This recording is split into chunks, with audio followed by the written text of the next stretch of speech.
tested Abraham. He said to him, "Abraham." "Here I am," he replied.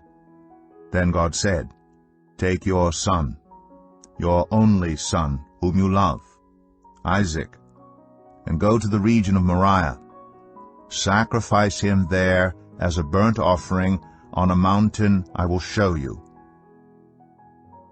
Early the next morning Abraham got up and loaded his donkey.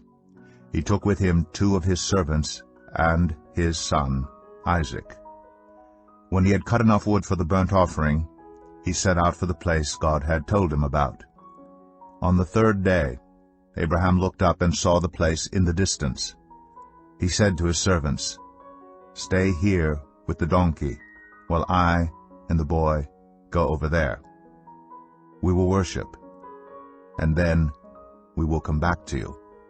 Abraham took the wood for the burnt offering and placed it on his son Isaac, and he himself carried the fire and the knife.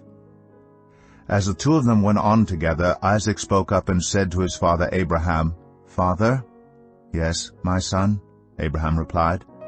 "The fire and wood are here," Isaac said. "But where is the lamb for the burnt offering?"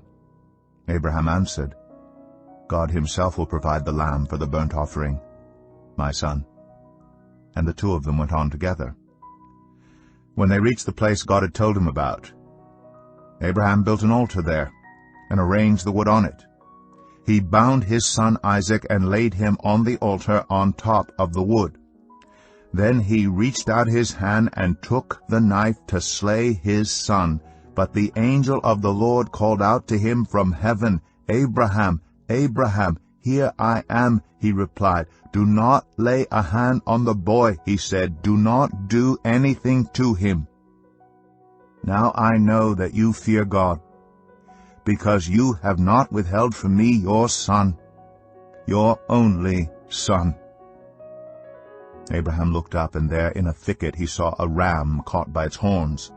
He went over and took the ram and sacrificed it as a burnt offering instead of his son. So Abraham called that place, "The Lord will provide." And to this day it is said, "On the mountain of the Lord it will be provided." The angel of the Lord called to Abraham from heaven a second time and said, "I swear by myself, declares the Lord, that because you have done this and have not withheld your son, your only son, I will surely bless you and make your descendants as numerous as the stars in the sky and as the sand on the seashore.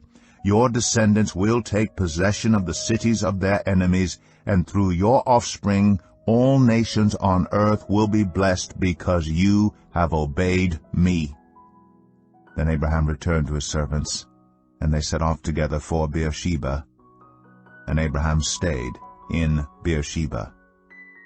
Sometime later Abraham was told, "Milcah is also a mother. She has borne sons to your brother Nahor, Uz the firstborn, Buz his brother, Kemuel the father of Aram, Kesed, Hazo, Pildash, Jidlaph, and Bethuel. Bethuel became the father of Rebekah. Milcah bore these 8 sons to Abraham's brother Nahor. His concubine, whose name was Rumah, also had sons, Tebah, Gaham, Tahash, and Makkah.